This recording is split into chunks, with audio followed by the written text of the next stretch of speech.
نبی صلی اللہ علیہ وسلم کی معراج کا مختصر واقعہ بیان کیا ہے۔ سبحان الذی اسری بعبدہ، پاک ہے وہ ذات جو اپنے بندے کو رات کو لے گیا، لیلاً رات کے تھوڑے سے حصے میں، من المسجد الحرام الی المسجد الاقصی، مسجد حرام سے مسجد اقصی کی طرف، لنریہ من آیاتنا، تاکہ ہم ان کو دکھائیں اپنی نشانیاں، انہ هو السمیع البصیر، بے شک وہ سننے والا اور دیکھنے والا ہے۔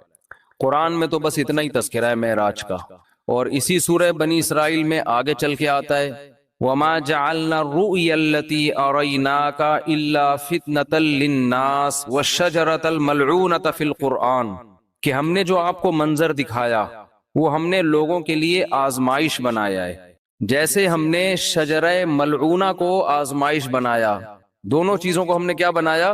آزمائش۔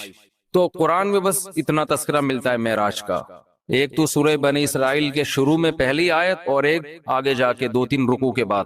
دوبارہ ریپیٹ کر دیتا ہوں، اللہ عیب سے پاک ہے جو اپنے بندے کو رات کے تھوڑے سے حصے میں مسجد حرام سے مسجد اقصی لے گیا تاکہ ہم انہیں اپنی نشانیاں دکھائیں۔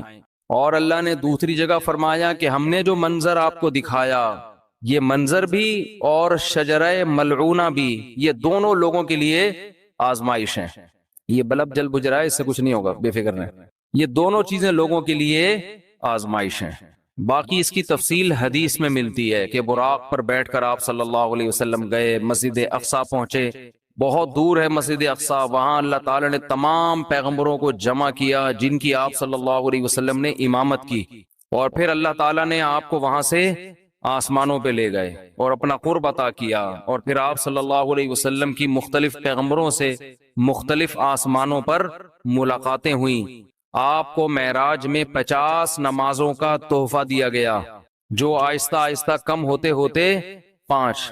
اس سے پتہ چلتا ہے کہ بارگیننگ جو ہے نا، بارگیننگ یہ تو اللہ اس کے رسول کے درمیان میں بھی ہوئی ہے۔ لوگ کہتے ہیں جو ہم نے قیمت بول دی بس اسی پہ خرید لو، ایک زبان، ایسا نہیں ہوتا بھائی۔ بارگیننگ آپ نے بولنے پر کوئی گورنمنٹ کی طرف سے پابندی نہیں، آپ 1 کروڑ روپے بول دو، ہم تو کہیں گے نا بھائی یہ اتنے کی دو گے تو ٹھیک ہے، تھوڑا کم کر لو، تھوڑا کم کر لو۔ تو لچک ہونی چاہیے انسان کی طبیعت میں، یہ نہیں کہ بس ایک ہی زبان ہے جو بول دیا بول دیا۔ اب اللہ نے 50 نمازیں دی تھیں، کم کرتے کرتے کتنی کر دیں؟ وہی 5۔ سوال پیدا ہوتا ہے جب 5 ہی کرنی تھی تو 50 کہنے کی ضرورت کیا تھی؟ یہ ایسا ہی ہے جیسے اللہ تعالیٰ قرآن میں بعض دفعہ مشکل احکام دیتے ہیں لیکن ابھی صحابہ نے عمل کیا نہیں ہوتا کہ اس کو منسوخ کر دیتے ہیں، ایسا بھی ہوا ہے قرآن میں۔ یہ بتانے کے لیے کہ اصل تو ہم یہ حکم دینا چاہتے تھے مگر تمہاری رعایت میں ہم اپنے حکم کو چینج کر رہے ہیں۔ اگر پہلے ہی حکم دیا جاتا نا آسان والا تو پتہ کیا چلتا کہ اللہ اصل کیا چاہتے تھے اور آسانی کر کے کیا چاہتے ہیں۔ تو اصل تو یہ تھا کہ اللہ چاہتے تھے ہم دن میں کتنی نمازیں پڑھیں؟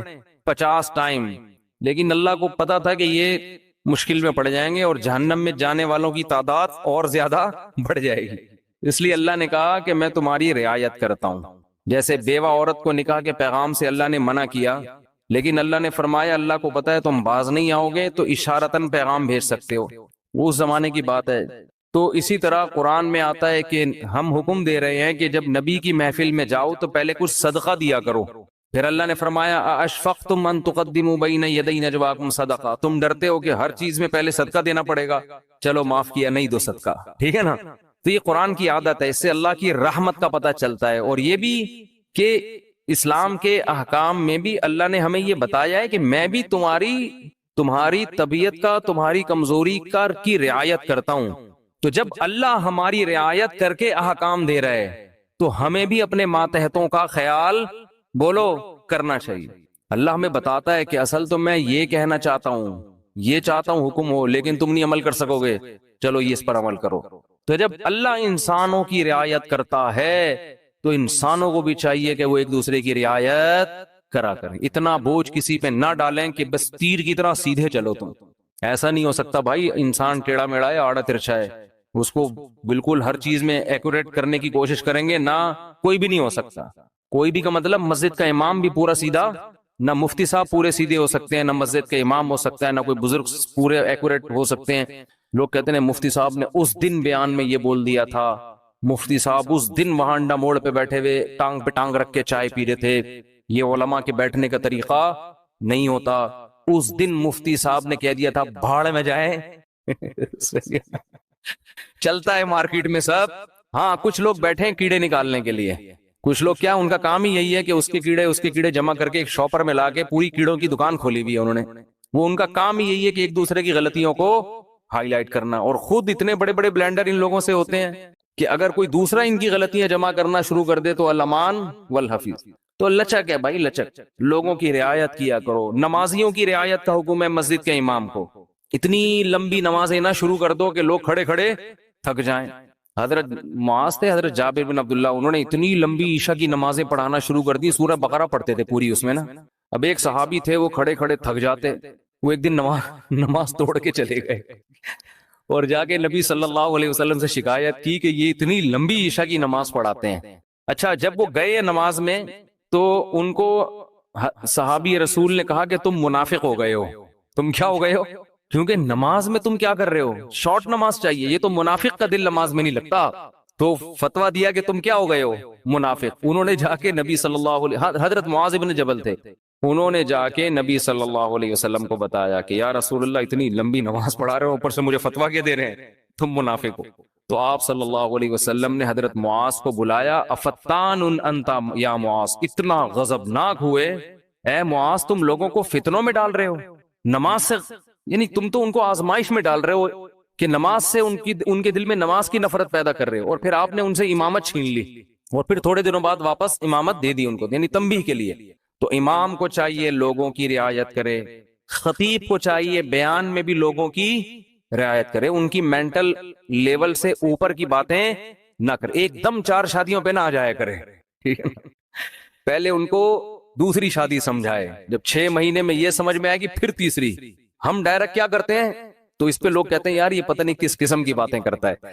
تو جو جنگ میں کمانڈر ہے اس کو چاہیے وہ اپنے فوجیوں کی رعایت کرے. آپ اپنے ماتحتوں کی رعایت کرو. بیمار ہیں, ہمارے استاذ نے ایک بڑا اچھا اصول بنایا, ہم جامعۃ الرشید میں تھے, انہوں نے فرمایا کہ کوئی طالب علم اگر آ کے یہ کہتا ہے کہ میری طبیعت خراب ہے مجھے چھٹی چاہیے, تو چھٹی اس کو فوراً دے دو. یہ تحقیق بعد میں ہوتی رہے گی کہ طبیعت واقعتاً خراب بھی ہے یا نہیں ہے. وجہ اس کی یہ کہ امکان ہے کہ ٹوپی کر رہا ہوں, امکان ہے اس بات کا کہ ہو سکتا ہے جھوٹ بول رہا ہوں, لیکن اس کا بھی امکان ہے کہ ہو سکتا ہے سچ بول رہا ہوں. اب آپ نے بدگمانی کر کے کہ یار لگ تو رانی ہے شکل سے کہ بیمار ہے, چھٹی نہیں دی اور وہ واقعتاً ہے کیا بیمار ہے, تو کتنی مصیبت میں آئے گا کہ نہیں آئے گا. تو وہ ہوتی رہے گی تحقیق, لیکن فوراً اس کو رخصت ملنی چاہیے کیونکہ اس کا خطرہ ہے کہ واقعتاً سچ کہہ رہا ہو. تو یہ بہت اہم پوائنٹ کی باتیں ہوتی ہیں, ہم لوگ ان چیزوں کا گھروں میں خیال نہیں کرتے. اپنے ماتحتوں کے ساتھ, ملازمین کے ساتھ, ہر ایک کے ساتھ جو ہے نا یہ خیال کرنا چاہیے کہ اس کی حیثیت سے زیادہ اس کے اوپر بوجھ نہ ڈالا جائے. خیر, اللہ تعالیٰ نے اپنے حبیب صلی اللہ علیہ وسلم کو رات میں بلایا, تو میں یہ عرض کر رہا تھا کہ حدیث میں تفصیل بہت زیادہ ملتی ہے کہ آپ آسمانوں پر گئے, یوسف علیہ السلام سے ملاقات ہوئی, موسیٰ علیہ السلام سے ملاقات ہوئی, عیسیٰ علیہ السلام سے ملاقات ہوئی, ابراہیم علیہ السلام سے, اور پھر اللہ نے آپ صلی اللہ علیہ وسلم کو نمازوں کا تحفہ عطا فرمایا. تو یہ بہت احادیث میں اس کی تفصیل ملتی ہے, اور یہ سارے کام رات کے تھوڑے سے حصے میں ہوئے. پہلے تو میں اس بات کے تھوڑے سے دلائل دوں گا کہ یہ خواب نہیں تھا, یہ جاگتی حالت میں آپ کے جسم اطہر کے ساتھ ایک معجزہ تھا. غامدی صاحب کہتے ہیں یہ کیا تھا؟ خواب تھا. تو اب ہم غامدی صاحب کے دلائل بھی پیش کر دیتے ہیں اور پھر قرآن و سنت کے دلائل بھی. غامدی صاحب نے کہا ہے کہ رؤیا جو ہے نا عربی میں خواب کو کہتے ہیں.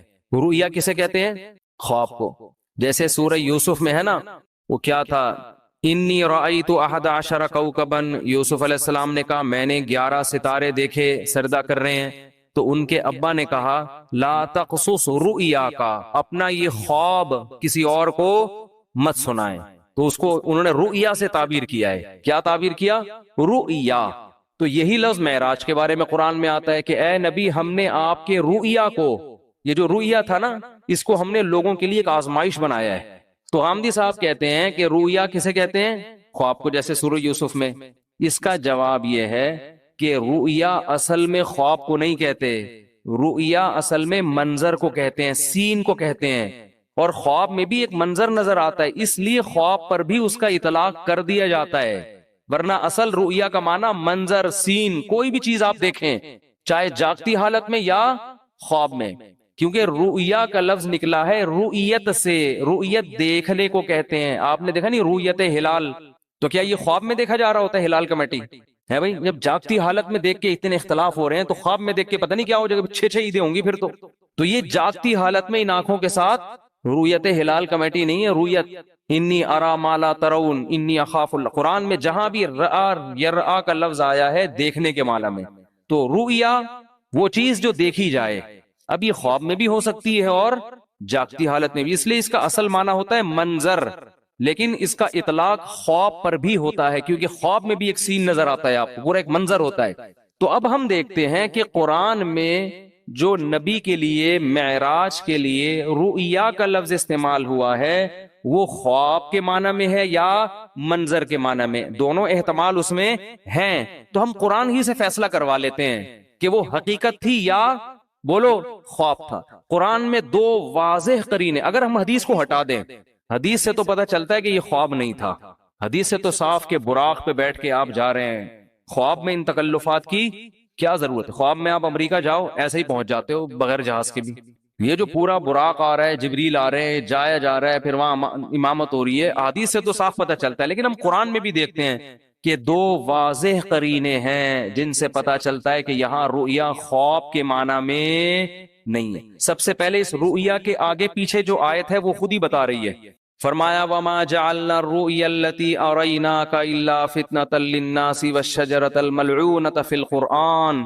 کہ ہم نے اس رؤیا کو بھی اور قرآن میں جو ملعون درخت کا تذکرہ ہوا ہے ان دونوں چیزوں کو لوگوں کے لیے آزمائش بنایا۔ کیسے؟ ملعون درخت ہے شجرہ زقوم، قرآن میں آتا ہے کہ جہنم میں ایک درخت ہے جس کا پھل بے انتہا کڑوا، بہت کڑوا، جو جہنمیوں کو کھلانے کے لیے دیا جائے گا۔ اس پر مشرکین مکہ کہتے تھے کہ ایک طرف آپ کہتے ہیں جہنم میں آگ ہے، دوسری طرف کہہ رہے ہیں جہنم میں درخت ہے، درخت آگ میں نہیں اگتے۔ آئی بات سمجھ میں؟ تو اللہ نے قرآن میں فرمایا کہ اللہ، جس کا حاصل یہ ہے کہ اللہ کو یہ طاقت اور قدرت ہے کہ وہ آگ کے اندر بھی درخت پیدا کر دے، اور وہ کیا ہے اس کے بارے میں قاروہا، وہ پورے آیت مجھے یاد نہیں آ رہی، کہ اس کی جو جڑیں ہیں نا وہ جہنم کی تہ میں ہیں، اس طرح کی آیت ہے۔ ابے نہیں بھائی وہی، خیر، یعنی اس جواب کا حاصل یہ ہے کہ اللہ کو یہ قدرت ہے کہ اللہ اس درخت کو جہنم کے اندر پیدا کر دے، اور جہنم کی تہ میں اس کی کیا ہے؟ جڑیں اور شاخیں اوپر ہیں، تو آگ میں اللہ پیدا کر سکتا ہے، اللہ کے لیے کوئی مشکل نہیں ہے۔ دیکھو ہم نے اگر پانی کے جانوروں کو نہ دیکھا ہوتا کبھی بھی تو ہم کہتے کہ پانی کے اندر انسان یا کوئی مخلوق زندہ نہیں رہ سکتی، سانس کیسے آئے گا؟ تو اللہ نے پانی کی ہی مخلوقوں کو پیدا کر دیا، کروڑوں مخلوق جو پانی کے اندر ہی زندہ رہتی ہیں، باہر نہیں نکلتی، تو اللہ کو یہ قدرت ہے کہ وہ اسی ماحول کے حساب سے چیزیں پیدا کر دے۔ تو اللہ فرماتے ہیں ہم نے یہ ملعون درخت کو بنایا کس کے لیے؟ آزمائش، تاکہ مشرکین اور غیر مسلم اس کا انکار کریں کہ ایسا ممکن نہیں ہے، حالانکہ یہ انکار کرنا بنتا اس لیے نہیں ہے کہ اللہ ہر چیز پر قدرت رکھتا ہے۔ تو ہم نے زقوم درخت کو بھی لوگوں کے لیے کیا بنا دیا؟ آزمائش، کہ یہ اللہ کی قدرت جو مانتا ہے وہ تو اس کو مانے گا، جو اللہ کی قدرت نہیں مانتا وہ اس کا انکار کرے گا۔ تو اسی کے ساتھ اللہ نے نبی کی معراج کا بھی تذکرہ کیا کہ ہم نے نبی کو جو منظر دکھایا اس کو بھی لوگوں کے لیے کیا بنایا؟ آزمائش۔ کیا مطلب؟ جو اللہ کی قدرت کو مانے گا وہ تو مانے گا اس واقعے کو، جو کہتے ہیں اللہ ایسا نہیں کر سکتا وہ اس واقعے کا انکار کر دے گا۔ خواب اگر یہ ہوتا تو خواب کو ماننا کوئی اچھمبے کی بات نہیں ہے، یہ فتنہ تھوڑی بنتا۔ نبی کہتے مجھے خواب آیا ہے، یہ ہوا ہے، تو ابو جہل بھی کہتے تھا بھائی خواب تو کسی کو بھی کچھ بولو نا بھائی آ سکتا ہے، خواب میں تو آپ کہیں بھی جا سکتے ہیں، کوئی بھی انکار نہ کرتا۔ لیکن جیسے وہ کہہ رہے تھے عقلاً یہ ممکن نہیں ہے کہ جہنم میں درخت پیدا ہو جائے، ایسے ہی عقلاً یہ ممکن نہیں ہے کہ کوئی انسان زندہ اپنے جسم کے ساتھ رات کے تھوڑے سے حصے میں مسجد حرام سے مسجد اقصی اور آسمانوں کی سیر کر کے آ جائے۔ It isn't possible، یہ عقلاً ممکن نہیں ہے۔ تو اللہ کہتے ہیں دونوں چیزیں تمہارے لیے آزمائش ہیں، خدا کی قدرت کو مانو گے تو دونوں پہ یقین کرو گے، نہیں مانو گے تو دونوں کا انکار کرو گے۔ تو یہ بہت بڑی دلیل ہے کہ یہاں رؤیا سے مراد معراج میں حقیقت ہے جسم کے ساتھ، خواب اس سے مراد نہیں ہے، ورنہ یہ آزمائش نہ ہوتا۔ دوسرا قرآن میں واضح اشارہ کیا، وہ تو صراحت ہے۔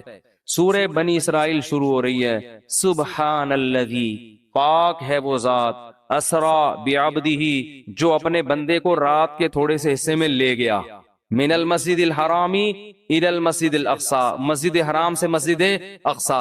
یہاں اللہ نہیں کہہ رہے کہ میں نے خواب میں لے گیا ہوں۔ میں جب میں کہتا ہوں کہ میں رات کو کے تھوڑے سے حصے میں آپ کو یہاں سے وہاں لے گیا، تو اس کا مطلب کیا ہوتا ہے؟ لے کر گیا یا خواب دکھایا ہے بھائی؟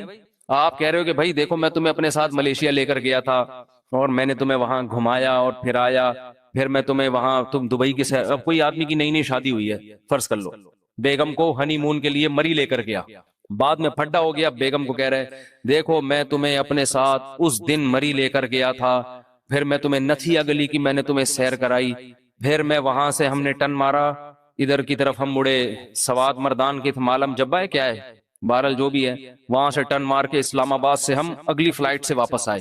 کوئی بندہ وہاں بیٹھا ہوا کہہ رہا ہے یار آپ بھابھی سے اتنی محبت کرتے ہو؟ ہاں جی میں تو بہت محبت، کہتے ہیں بہت اچھا خواب دکھایا آپ نے بھابھی کو۔ آپ بولو گے تمہارا دماغ خراب ہو گیا، میں خواب کی باتیں کر رہا ہوں، میں کہہ رہا ہوں میں لے کر گیا۔ تو جب کوئی عام آدمی یہ بات کرتا ہے، دوسرا اس کو خواب کہے گا، تو آپ کو غصہ آئے گا کہ نہیں آئے گا؟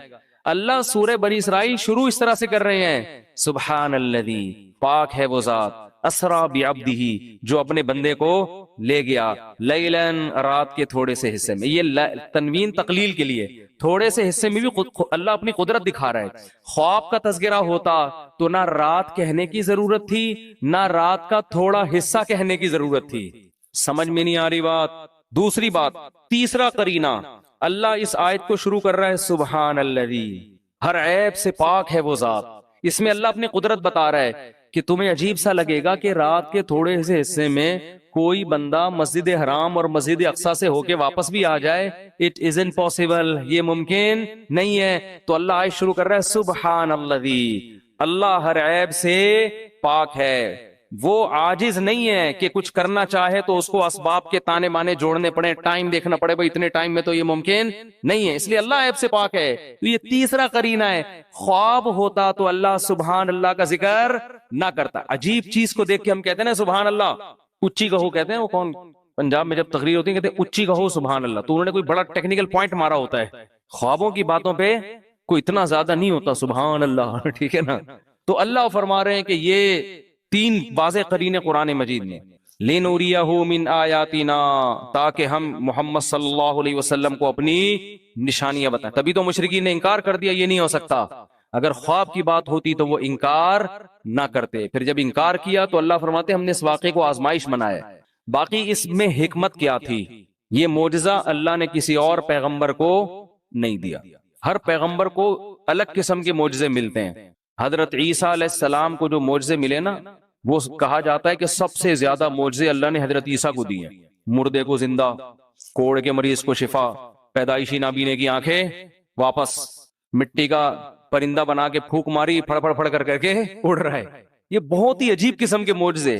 علماء کہتے ہیں کہ حضرت عیسیٰ کے دور میں علم طب جو تھا نا، میڈیکل سائنس، وہ اس وقت کافی عروج پہ پہنچ چکی تھی۔ حکمت کا علم، حکیم، بڑی بڑی پیچیدہ بیماریوں کے علاج دریافت ہو گئے تھے، لیکن ساری دنیا کے سارے حکیم کہتے تھے کوڑ کے مریض کا علاج ممکن نہیں ہے۔ ایسی کوئی دوا نہیں ہے کہ پیدائشی نابینا کی آنکھیں آ جائیں، بعد میں بینائی جائے تو آ سکتی ہے، جو پیدا ہی نابینا ہوا ہو اس کی آنکھیں نہیں آ سکتی۔ ایسی کوئی دوا نہیں ہے کہ مردے کو کھلاؤ اور اس میں جان آ جائے۔ نہیں آ رہی بات سمجھ؟ جو مر گیا وہ ختم، فینش، اب ٹھیک نہیں ہو سکتا۔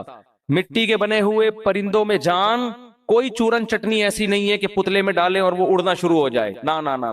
حضرت عیسیٰ کو جو اللہ نے معجزے دیے نا، وہ تمام میڈیکل سائنس کو کیا کر رہے تھے؟ چیلنج، تاکہ لوگوں کو یقین آ جائے کہ یہ کوئی حکیم نہیں ہے، بلکہ یہ کام اللہ کے سوا کوئی نہیں کر سکتا، یہ اللہ ہی کر رہا ہے ان کے ہاتھ پہ۔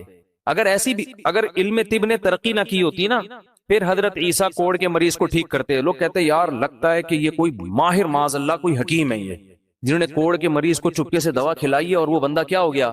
ٹھیک. لیکن علم طب نے اتنی ترقی کر لی تھی کہ میڈیکل سائنس کہتی تھی کہ اسباب کی دنیا میں یہ ممکن، بولو نا، نہیں، یہ نہیں ہو سکتا. تو اللہ نے معجزے اسی حساب سے دیا آپ کو. حضرت موسیٰ کے دور میں جادو کا زور تھا، یہ سانپ بنا دیا، یہ یوں کر دیا، ایسے ایسے کرتب، ٹھیک ہے نا. تو وہ لوگ جادو کو سمجھتے تھے کہ جادو کیا ہوتا ہے. اللہ نے حضرت موسیٰ کو جو معجزے دیے نا، وہ والے معجزے جو جادوگر دکھایا کرتے تھے، اس طرح کے جادو. گریبان میں ہاتھ ڈالا، ہاتھ کیا ہو رہا ہے؟ سورج کی طرح چمک رہا ہے. یہ جادوگروں کے اس زمانے میں کرتب ہوا کرتے تھے. لاٹھی کو کیا بنا رہے ہیں؟ سانپ. اللہ نے کہا جادوگر بھی یہ کام کرتا ہے، آپ بھی کرو. لیکن جادوگر جب یہ کرتا ہے تو نظر کا دھوکا ہوتا ہے، آپ جب کرو گے تو سچی مچی کا ہو جائے گا. تو جادوگر خود کہیں گے بھائی اٹ ازنٹ پاسبل. کیونکہ اگر جادو نے ترقی نہ کی ہوتی تو لوگوں کو کیا پتا چلتا کہ یہ جادو ہے یا حقیقت. جو علم ترقی کرتا ہے تو اس کے ماہرین پیدا ہوتے ہیں نا، وہ بتاتے ہیں بھائی یہ ممکن نہیں ہے. اگر عیسیٰ کو موسیٰ والے معجزے دیے جاتے، لاٹھی کو سانپ بنانے والے، تو اس وقت جادو کا ان لوگوں کو اتنا نہیں پتا تھا. وہ کہتے یار ہو سکتا ہے یہ جادو، یہ بھی جادو، یہ بھی جادو. لیکن جادو اتنی ترقی کر چکا تھا کہ لوگ جانتے تھے کہ جادوگر تو لاٹھیوں کو سانپ بناتے ہیں، بنتا نہیں ہے، نظر آتا ہے. جب وہ گریبان میں ہاتھ ڈال کے نکالتے ہیں روشن نظر آتا ہے، ہوتا نہیں ہے. ادھر تو بھائی سچی مچی کا ہو رہا ہے بھائی، یہ کھوپڑی میں آنے والی بات نہیں ہے، یہ تو ممکن ہی نہیں ہے. تبھی اللہ نے حضرت موسیٰ کا مقابلہ کس سے کرا دیا؟ جادوگروں سے. اور ہزاروں جادوگروں نے جب لاٹھیوں کو پھینکا ہے، یخیل الیہ من سحرہم انہا تسعی. قرآن کہتا ہے پبلک کو دیکھنے میں ایسا لگا، حقیقت میں نہیں تھی، وہ دیکھنے میں ایسا لگا، ان کے جادو نے نا آنکھوں کو ایسے پردے ڈال دیے تھے، پبلک کو اور حضرت موسیٰ کو ایسا لگا کہ یہ سانپ ہے جو میری طرف دوڑ رہا ہے. اللہ خود قرآن میں کہتے ہیں یخیل، خیالی دنیا میں تھا، حقیقت میں ایسا نہیں تھا. ادھر موسیٰ علیہ السلام کو اللہ نے کہا آپ لاٹھی زمین پہ ڈالیں. جب حضرت موسیٰ نے ڈالی ہے فَإِذَا هِيَ ثُعْبَانٌ مُبِينٌ، واقعی اژدہا بن گئی. تبھی تو قرآن کہتا ہے کہ جادوگر ایک سیکنڈ بھی نہیں ٹھہرے، فوراً سجدے میں گر گئے. یہ نہیں کہ انہوں نے مشورہ کیا ہو کہ بھائی یہ دیکھو ذرا یہ بھی جادو ہے، ہمارا بھی جادو. تو ایکچولی ذرا ہم غور کرتے ہیں، ایک کانفرنس بلاتے ہیں، ہمارا آپس میں اس میں مذاکرہ ہوگا کہ اس کا لیبارٹری ٹیسٹ کروائیں کہ یہ سانپ واقعی سچی مچی کا ہے یا جھوٹی موٹی کا ہے کیا. یہ قرآن کہہ رہا ہے نا نا نا نا نا. فَأُلْقِي، دو لفظ قرآن میں بلاغت ہے، ایک فا اور ایک القیا. فا کا مطلب فوراً، ادھر لاٹھی سانپ بنی ہے، ادھر جادوگر فوراً. اور قرآن کہہ رہا ہے سجدے میں گرے نہیں، القیا گرا دیے گئے. گرا دیے گئے کیا مطلب؟ اس کو کہتے ہیں ریفلیکٹ ایکشن. بعض دفعہ سوتے میں استری کے قریب آپ کا ہاتھ آتا ہے اور لاشعوری طور پر پیچھے ہٹ جاتا ہے، ہوتا ہے نا ایسے. یار ایک تو آپ لوگ کو اب سائنس اور ٹیکنالوجی بھی سکھانی پڑے گی.